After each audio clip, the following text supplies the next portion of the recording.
Do you ever consider that you're living with one foot in one world and another foot in another world? Hi, Mark Gilbert here.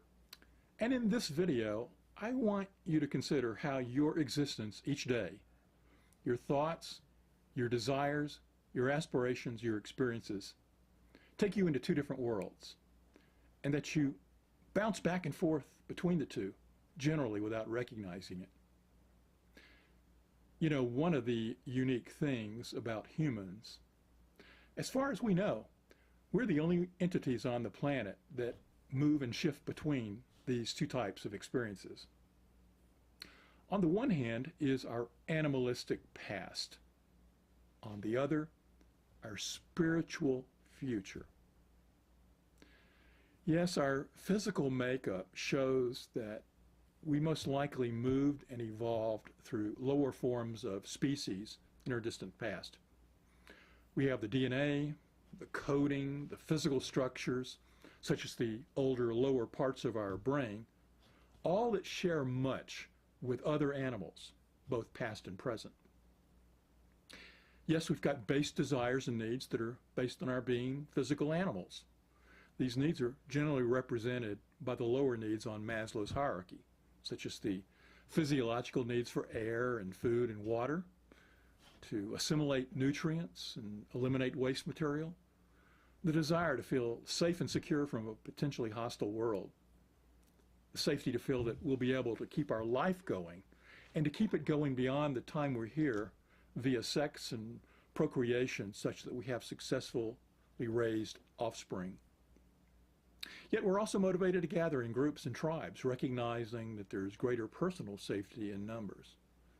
And by gathering in groups, we can help each other, look after each other and our offspring. So it's easy to see that many of our basic needs are driven by our physical nature and our animalistic past. So think about moments when you were consumed with anger to protect yourself or your family, or you were consumed with sexual desire, or you were starving for food and nothing else mattered at that moment except getting food, and many other similar moments.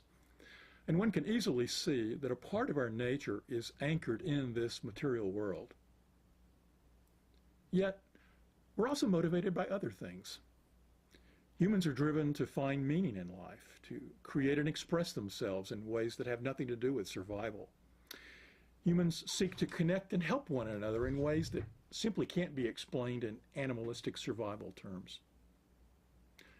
Humans don't just listen to the needs of their bodies, but they also listen to inner and higher voices within themselves.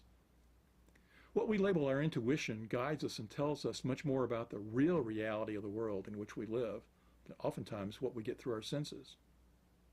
But where do these voices, these intuitional messages come from? They certainly don't seem tied to any animalistic needs. Humans seek peak experiences. They drive themselves to excel in tasks. They seek to develop and grow in their intellect and their understanding of life, and they seek to connect with others and some force or power beyond themselves to transcend the bounds of this physical life.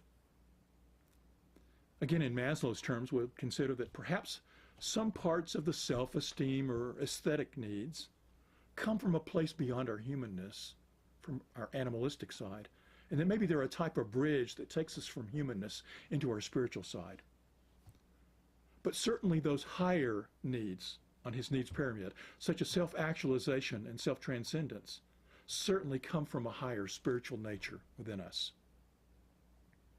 My point is that we humans move around in the world of the physical nature, driven by our animalistic needs, but we're also driven by the spiritual world, by higher needs that seek connection, service, greater understanding, and greater awareness of life. As Teilhard de Chardin so famously stated, we're spiritual beings having a human experience. It's our spiritual future that we're being pulled towards.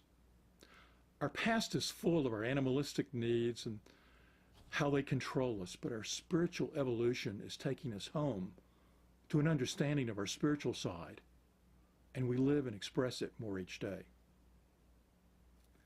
So as you move around in life each day, be open to see what's driving your actions from moment to moment. Is it your animalistic past? or is the voice within you that calls you to higher levels of being, your spiritual truth? Be aware that each day you're shifting back and forth with one foot in the animal world and one foot in the spiritual world. Till next time.